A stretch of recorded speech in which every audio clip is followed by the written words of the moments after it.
Ashu, first of all तो मैं चाहता हूँ कि आप अपना इंट्रोडक्शन दे दें। I am Ashutosh Sharma. मैं मैकेनिकल इंजीनियरिंग से बीटेक कर रहा हूँ Motilal Nehru national institute of technology से। अच्छा। अच्छा आशु, आपकी जेई मेंस में रैंक कितनी थी? मेरी रैंक थी 1077। ओके, और जेई मेंस में आपके मार्क्स कितने थे? 247। जेई एडवांस में आपका क्या स्कोर था? 150। ओके, और उसमें रैंक क्या थी आपकी? 8844। ओके। अच्छा आशु, आपने ई कनेक्ट यूज़ किया, राइट? तो बिल्कुल। पहले तो आप सबसे पहले ये क्लियर कर दीजिए कि आपने ई कनेक्ट यूज़ क्यों किया।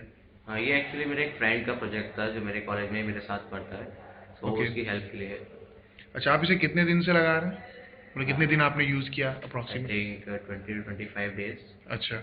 अच्छा आशु, ये बताइए कि आपने उसे यूज़ किया, तो सबसे पहले तो मैं आपसे एक मतलब ऐसे पूछना चाहूँगा कि ई कनेक्ट यूज़ करके आपको क्या लगा कि अगर आपके प्रिपरेशन मोड में अगर ई कनेक्ट आपको प्रोवाइडेड होता तो वुड इट बी बेनिफिशियल, मतलब क्या सही होता? हम्म, हाँ, आई थिंक थोड़ा बहुत प्रॉफिट तो होता है, क्योंकि जैसे प्रीवियस ईयर से क्वेश्चंस के लिए हम लोग बुक्स के लिए इधर उधर जाते थे या इधर उधर से कैसे भी करके पेपर्स करते थे। तो आई थिंक ई कनेक्ट एक साथ हमें बहुत सारे स्टडी मटेरियल, असाइनमेंट्स और क्वेश्चंस एक साथ इतने सारे प्रोवाइड करता है कि वो हमें काफ़ी बेनिफिशियल होता है अगर। अच्छा। अच्छा, तो मतलब और मतलब यहाँ इसके जो वो हैं सेक्शंस हैं अलग अलग तरीके के, उसके बारे में आप कुछ ब्रीफली बताना चाहेंगे? हाँ, जैसे एक चीज़ जैसे मैंने देखी कि जो असाइनमेंट्स और वर्कशीट जिसमें अलग अलग सेक्शंस में दिए हुए हैं, वो चीज़ एक बहुत अच्छी है यहाँ पर। ओके। कि जैसे प्रीवियस ईयर से क्वेश्चन अगर आपको लगाने हैं तो उनका एक अलग सेक्शन है। अगर आपको एक प्रिसाइज टाइमली अगर यूनिट टेस्ट देने हैं तो उनके लिए एक अलग सेक्शन है कि आप पर्टिकुलर टाइम लिमिट के अकॉर्डिंग क्वेश्चन सॉल्व कर सकते हैं। तो वो चीज़ मुझे एक बहुत अच्छी लगी इसमें।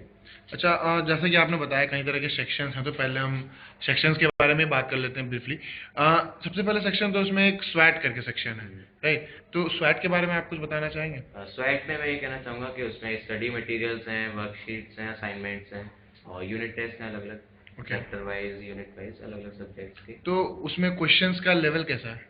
क्वेश्चंस का लेवल मैं ये कहूँगा कि कुछ कुछ टॉपिक्स में बहुत अच्छा लेवल है। आई थिंक एडवांस की प्रिपरेशन के लिए वो बहुत अच्छे क्वेश्चंस हो सकते हैं, और कुछ में मैं कहूँगा कि एवरेज क्वेश्चंस हैं। ओके।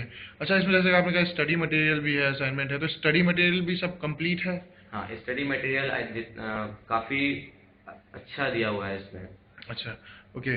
अच्छा, मतलब इसमें कोई आपको कुछ इनकम्प्लीट सा लगा, मतलब कहीं पे कुछ स्वैट में कहीं कुछ वो लगा हो? हाँ, जैसे जो कुछ टेस्ट पेपर्स मैंने किए थे यूनिट ओके। टेस्ट के और असाइनमेंट्स में भी देखे थे कुछ क्वेश्चंस, तो उनमें मेरे को एक चीज़ लगी कि कुछ जैसे क्वेश्चंस जो दिए हुए थे जिसमें मल्टीपल करेक्ट आंसर टाइप है, तो उनमें से कुछ के ऑप्शंस मैच नहीं कर रहे हैं या चारों के चारों ऑप्शंस एक जैसे दिए हुए हैं। ओके। तो वो चीज़ कुछ में लगी, और कुछ एक सेक्शंस में क्वेश्चंस अभी तक अपलोड नहीं किए गए हैं, तो ओके। वो चीज़ भी है। गुड। अच्छा। अच्छा, स्वैट के बारे में ये था। अच्छा, इसके बाद एक सेक्शन है उसमें मॉक टेस्ट पेपर का, तो मॉक उसके बारे में आप क्या कहना चाहेंगे? मॉक टेस्ट पेपर्स में आई थिंक क्वेश्चंस का लेवल काफ़ी अच्छा है, ओके। और उसको लगाने से आई थिंक बेनिफिशियल ही रहेगा वो। अच्छा, स्टैंडर्ड ऑफ क्वेश्चंस जो है वो मतलब क्या एक्चुअल पेपर में जो होता है वैसा ही है कि कुछ मतलब कम है उससे?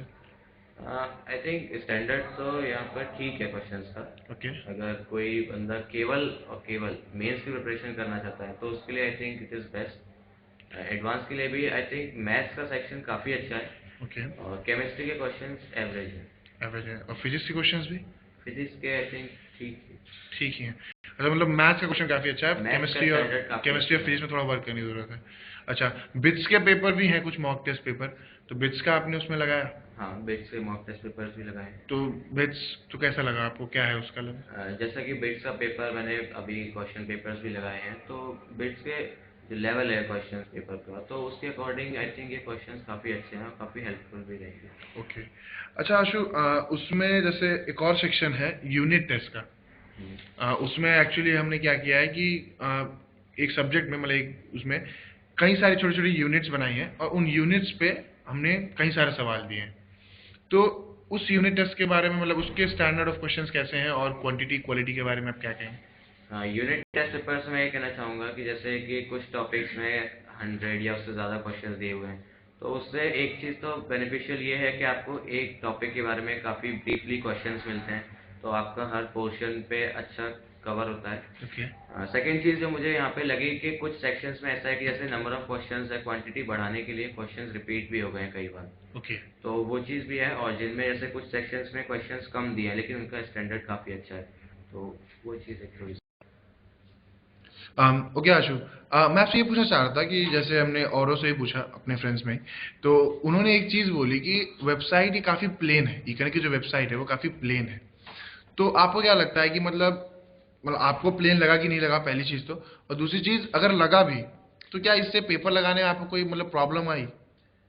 प्लेन के लिए तो मैं कहना चाहूँगा, पहले तो ये एक स्टडी के लिए वेबसाइट बनाई गई है कि ना ओके कि कोई एंटरटेनमेंट के लिए। तो उसमें यही है कि प्लेन क्या है, जैसे क्वेश्चन मैं लगा रहा हूँ तो मेरे सामने क्वेश्चन पेपर का पेज खुला हुआ है, तो मतलब वेबसाइट कैसी भी, उस बात से मतलब मुझे कुछ बहुत ज़्यादा फर्क नहीं पड़ना चाहिए, ओके क्योंकि मैं सिर्फ क्वेश्चन लगा रहा हूँ।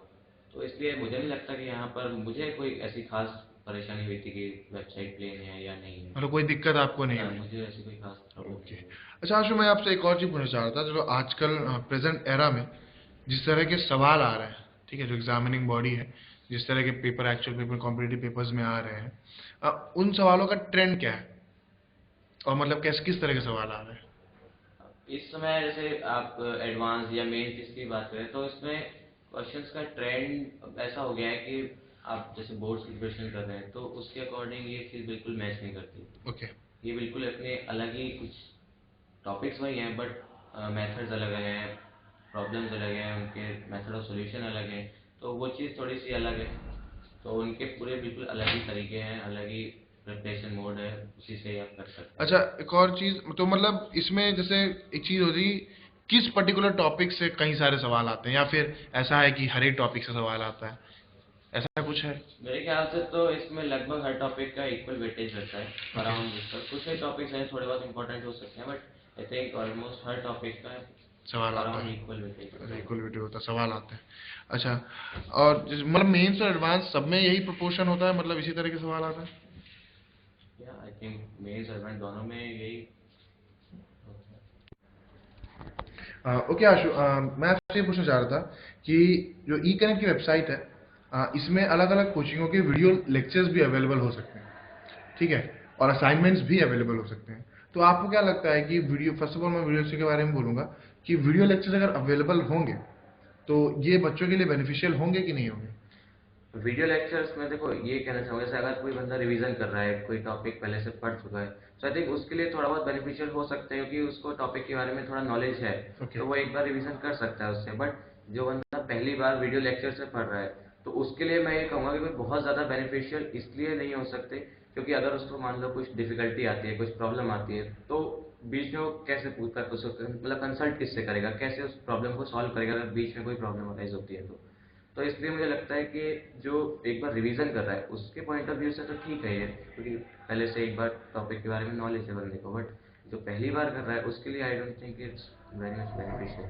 ओके, थैंक ओके आशु, मैं ये पूछना चाह रहा था कि आपने इकनेट यूज़ किया, ठीक है, हमने सब सारे सेक्शंस की बात भी कर ली। मैं आपसे ये पूछना चाह रहा था कि अगर कोई एक स्टूडेंट है, ठीक है, जो कॉम्पिटिशन्स की तैयारी कर रहा है, तो आप क्या कहेंगे कि उसे इकनेट यूज़ करना चाहिए, क्या वो बेनिफिशियल होगा, और किस एक्सटेंट तक बेनिफिशियल होगा?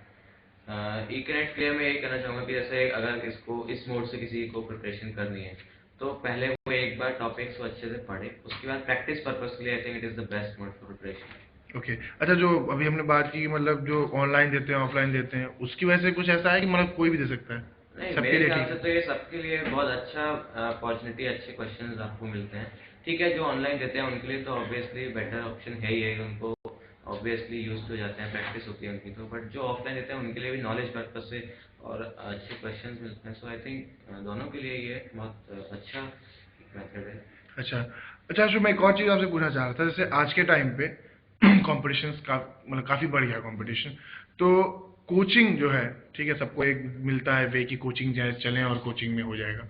तो क्या कहते हैं कि कोचिंग का क्या रोल है एक बच्चे को बनाने में, मतलब जो एक एवरेज स्टूडेंट होता है, ठीक है, उसके लिए कोचिंग कितना, किस हद तक रोल प्ले करती है? एवरेज स्टूडेंट के लिए मतलब किसी के लिए भी कोचिंग की इम्पोर्टेंस के बारे में तो मैं यही कहूँगा कि without coaching I think it is very difficult to get selected in any competitive exam. I think बहुत मुश्किल है किसी भी स्टूडेंट के लिए कि वो कोई भी ऐसे एडवांस या कोई भी कॉम्पिटिटिव एग्जाम निकालता है विदाउट कोच। अच्छा, मतलब बच्चे एक्चुअली कहते हैं कि अगर बच्चा अच्छा हो तो कहीं भी पढ़ सकता है, तो एक्चुअली किस पॉइंट पे कोचिंग काम आती है? मतलब कोचिंग का क्या रोल है एग्जैक्टली? कोचिंग क्या करती है बच्चे के कंपटीशन मतलब प्रिपरेशन में? एक्चुअली देखिए इस समय जो ट्रेंड है जिस तरह के क्वेश्चंस आजकल कॉम्पिटिटिव एग्जाम्स में पूछे जाते हैं, तो आई थिंक अगर जो कोचिंग के मोड से प्रिपरेशन नहीं कर रहा है तो वो उसको वो क्वेश्चंस एकदम नए से लगते हैं कि वो क्वेश्चंस उसमें किसी भी बोर्ड की स्टडीज में वो ऐसे इंक्लूड नहीं किए जाते। टॉपिक्स वही हैं बट क्वेश्चंस बिल्कुल अलग होते हैं। ओके। तो जब हम पहली बार क्वेश्चन को देखते हैं हम कुछ कर ही नहीं पाते क्योंकि दे हैव डिफरेंट प्रोसीजर उनके सॉल्व करने के। तो इसलिए कोचिंग में जाके हमें वहाँ पे पता चलता है कि हाँ भाई ये उसके एप्लीकेशंस हैं, ये इस तरह से सॉल्व हो सकता है। सो आई थिंक कोचिंग एक बहुत अच्छा प्लेटफॉर्म प्रोवाइड करते हैं कि किसी भी कॉम्पिटिटिव एग्जाम्स में सिलेक्ट होने के लिए। ओके। ओके आशु, मैं आपसे एक चीज़ पूछना चाह रहा था कि जैसे आज के टाइम पे कोचिंग, काफ़ी सारी कोचिंग खुल गई हैं, ठीक है? बच्चे कोई भी 10th पास करता है या फिर उससे पहले भी क्लासेस से स्टार्ट कर देता है कोचिंग करना। तो मैं आपसे पूछना चाह रहा था कि कोई अगर बच्चा है जो कोचिंग जाना चाहता है, ठीक है, पहली बार कोचिंग ज्वाइन कर रहा है तो किन सब चीज़ों पे उसका उसे मतलब विश्वास करना चाहिए, या फिर किससे सबसे ज़्यादा फीडबैक ले जो सबसे ज़्यादा रिलायबल होगा और सबसे ज़्यादा कितना एकदम ट्रू होगा? मेरे ख्याल से सब बेस्ट फीडबैक तो वही दे सकते हैं जो उन कोचिंग से पढ़ रहे हैं। आई थिंक आपकी जैसे स्कूल सीनियर्स हैं या आपके कोई ऐसे सीनियर जो आपसे पहले उस कोचिंग में पढ़ रहे हैं, तो आई थिंक वो आपको बेस्ट फीडबैक दे सकते हैं कि उनकी फैकल्टी कैसी है, किस तरह से उनका पढ़ाई का मोड है। क्योंकि जैसे एक ही कोचिंग है उसके अलग अलग सेंटर्स हैं, अलग अलग जगह पे ब्रांचेस खुली हुई हैं, तो अलग अलग ब्रांचेस में अलग अलग फैकल्टीज हैं। तो ऐसा हो सकता है कि एक ही कोचिंग की एक ब्रांच में अच्छी फैकल्टी है, एक ब्रांच में एज कम्पेयर टू दैट उतनी अच्छी फैकल्टी नहीं है, तो उनकी हो सकता है कि थोड़ा बहुत पढ़ाई में डिफरेंस हो। सो आई थिंक जो स्टूडेंट वहाँ पे पढ़ रहे हैं तो आई थिंक वो बेस्ट फीडबैक दे सकते हैं किसी भी कोचिंग के बारे में। अब जैसे अगर आप किसी रिजल्ट के बेसिस पे किसी भी कोचिंग को जज करें तो मेरे ख्याल से वो सही नहीं होगा, क्योंकि ऐसा हो सकता है कि किसी साल मान लीजिए कोई अच्छा बैच निकलता है, स्टूडेंट्स अच्छे होते हैं तो रिजल्ट ऑब्वियसली अच्छा जाता है। बट किसी साल सपोज अच्छे बच्चे कम आ पाते हैं, सो रिजल्ट ऑब्वियसली थोड़ा डाउन होता है। So I think relying on only result of the coaching I think it is not good.